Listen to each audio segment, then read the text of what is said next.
pessoal, deixa eu aumentar aqui um pouquinho. Aqui nós temos um modelo de triagem, certo? É mais ou menos, aqui são as informações que vocês podem encontrar mais ou menos em todos os prontuários, né? Logicamente que tem departamentos, né, secretarias ou clínicas que podem acrescentar perguntas a mais, certo? Isso vai depender de como ela queira, né, trabalhar, mas as básicas são essas, né? Vocês têm aqui o nome timbre, esse timbre seria a logomarca, né, da empresa aí, ou da Secretaria de Saúde, caso seja um CAPS, tá certo? E daí, nós temos aqui o número, né, esse número vai de acordo com as numerações lá da instituição, aí nome, data de nascimento, vocês vejam que aqui tem aqueles dados pessoais, não é isso? E aí uma coisa importante que nós temos aqui é o nome do responsável. Então, vocês vejam aqui que se precisa de um responsável para que esse paciente esteja no CAPS.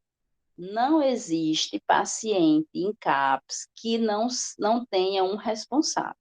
Logicamente que muitas vezes a gente sabe que esse responsável que está com o nome aí, ele não cuida do paciente, certo? Mas nós temos que ter um responsável que realmente responda por esse paciente, porque nós sozinhos não podemos responder. Nós somos instituição, tá? Então, nós somos corresponsáveis desse paciente quando ele está com a gente e quando ele não está. Então, tem que ter um responsável, certo? E também, quando ele está com o paciente, o responsável tem que saber que ele não deixa de ser responsável. Porque caso esse paciente necessite de um exame, necessite ir para um hospital, a gente liga para esse responsável e ele tem que ir, certo? Aí nós temos aqui a data de admissão, né, que é a data que o paciente adentra no serviço, e a data da alta a gente deixa em branco, né, porque mesmo que o paciente entre em sistema de monitoramento, ou, desculpa, entre em estado de manutenção ou estabilidade, né, que os sintomas estejam aí mais calmos, que ele não tenha mais crise, ele nunca vai deixar de ser paciente, certo? Aí nós temos aqui, ó, a profissão ou ocupação, né? Aquilo que eu falei para vocês lá na anamnese, certo? A gente precisa saber, né, qual a ocupação atual do paciente, precisa saber se ele tem uma ocupação, né, se ele precisou interromper essa ocupação devido à doença, ou se ele consegue muito bem conviver com as duas, tá certo? E saber se essa ocupação é realmente a profissão desse paciente, tá bom? E o principal solicitante do contrato, né? Se o paciente ele veio sozinho, se ele veio encaminhado por algum serviço, se ele veio porque o familiar o trouxe, tá certo? Então a gente precisa saber, porque, como eu falei para vocês, paciente que vem forçado, tá? Que ele acha que ele não tem um comportamento alterado, é um paciente que realmente vai ser trabalhoso, certo? Tranquilo, pessoal? E aí eu vou mostrar para vocês o outro prontuário que nós temos, tá? Que é o prontuário da enfermagem. Deixa eu passar aqui para vocês.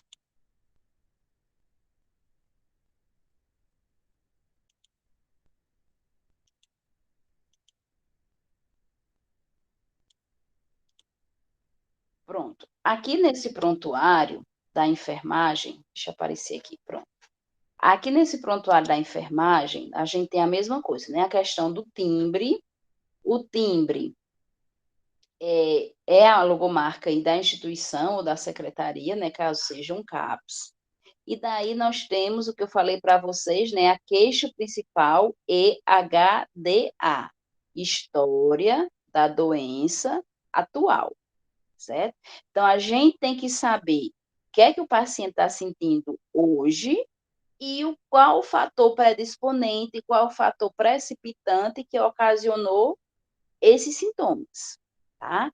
Que ocasionou uma alteração do comportamento do paciente, certo? Como eu falei para vocês, até o exemplo, né? O paciente estava bem, começou a sentir os sintomas, cachorro dele morreu e ele começou a sentir os sintomas. Então, qual foi o fator qual foi o eita, não sai não. Qual foi o fator precipitante ou predisponente? A morte do cachorro, certo? Então, a gente tem que fazer esses relatos aqui dessa história atual. Aí aqui nós temos as medicações, né? Se o paciente ele já usa algum medicamento, né? Veja que nesses medicamentos a gente aqui só vai anotar os medicamentos psicotrópicos, os medicamentos que ele toma para o transtorno mental, caso ele já tome. Se ele não toma nenhum medicamento para transtorno mental, a gente vai deixar esse espaço em branco. Caso ele tome, a gente vai botar o nome do medicamento aqui, tá certo? Por exemplo, Rivotril. A dosagem do Rivotril, por exemplo, 2 gramas, 2 miligramas. E aqui, nessa posologia, vocês veem que tem 3 tracinhos. Primeiro é dia, ou é manhã, o do meio, tarde, e o último, noite. Então, digamos que ele toma um comprimido de manhã e um à noite. Então, a gente bota 1 e 1, tá certo? 1 no primeiro tracinho e 1 no último tracinho, tá? Dessa medicação, ok? E aqui uma observação que é anexar receitas antigas e encaminhamentos. Veja que essas receitas antigas, como eu falei para vocês, às vezes eles trazem uma pasta de receitas e aí a gente não precisa trabalhar com todas, né? A gente trabalha com as últimas, dos últimos meses ou dos últimos anos, caso, né, tenha mudado pouca coisa. E a gente tira uma cópia, tá, dessa cópia que já é do paciente e anexa no prontuário. Não fiquem com receitas, com segundas vias, com cópias que já são do paciente, porque muitas vezes, tá, eles ficam implicando porque querem essa cópia, porque ficou lá no CAPS, porque vão perder, porque eles perderam porque estão lá no CAPS, tá? Então, tire uma Xerox, tá certo? E aí, a gente aproveita também e tira uma cópia, uma Xerox, de medicamentos que eles tomam além do transtorno mental, tá? Se eles têm problemas de hipertensão, de diabetes, eles têm essa receita, a gente tira a Xerox e anexa também. Se eles tomam medicamento para o coração, outra patologia, qualquer outra patologia, se eles têm a receita, a gente anota no prontuário. Ou a gente tira a cópia e anexa no prontuário, tá certo? Porque quando o psiquiatra for prescrever o esquema medicamentoso, ele tem que saber se vai haver alguma interação medicamentosa com outros medicamentos que ele toma, certo?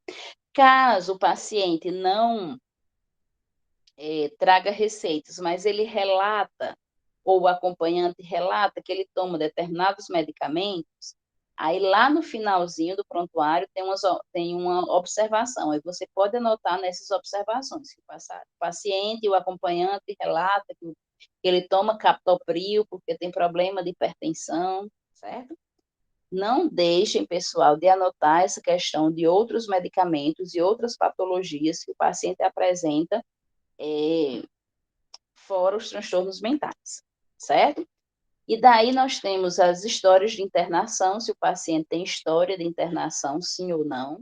Se sim, qual a primeira internação, a data da primeira internação, se ele sabe, se ele não souber mais ou menos a idade que ele tinha, certo? Aí nós temos já as doenças clínicas pregressas, que são aquelas doenças que ele apresenta que não são mentais, né? E nós temos aqui a RAS, né? Hipertensão arterial sistêmica, doenças condicionais, né? Que entra aí doenças hormonais, diabetes, epilepsia, alergias, hanseníase e outras doenças que ele possa ter, que não tem aqui, você faz o registro, certo? Aí vem aqui o que você, vale, meu Deus, esqueci da palavra. Vem aqui as observações que você faz com relação ao paciente.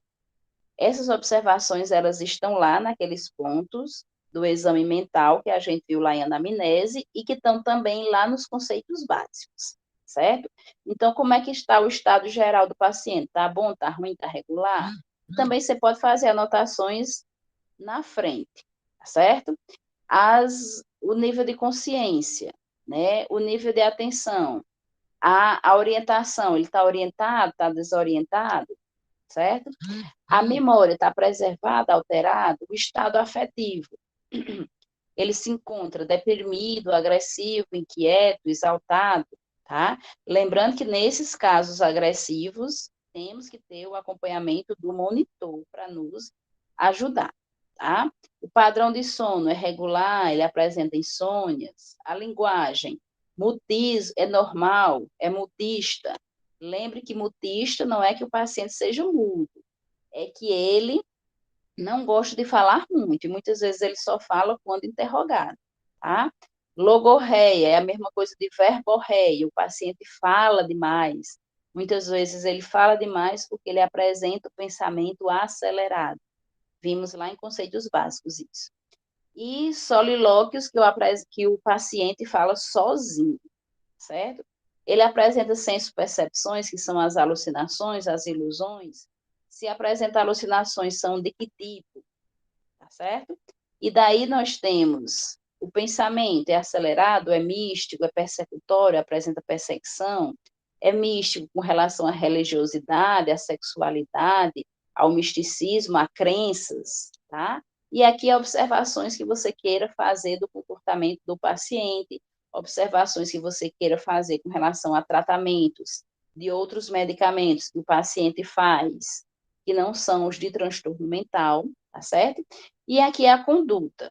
A conduta não é obrigada a ser só uma, pode ser duas, pode ser três. Por exemplo, você quer mandar o paciente para o médico, que é o psiquiatra, para o psicólogo, e deixar ele em sistema intensivo, aquele monitoramento intensivo, onde ele vai passar os dias no CAPS, tá certo? Então, você vai dando sua conduta de acordo com o que você acha necessário, tá bom? E aqui você assina como enfermeiro responsável. Então, pessoal, no básico, os prontuários de enfermagem, eles são preenchidos com isso, tá? Vocês, logicamente, podem encontrar em outras instituições, em outras secretarias, outros prontuários, tá? Que tenham outras coisas, mas que no básico vocês vão ter isso aí.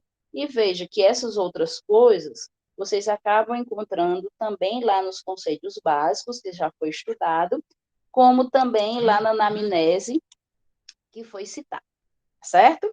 Tranquilo com relação aos prontuários?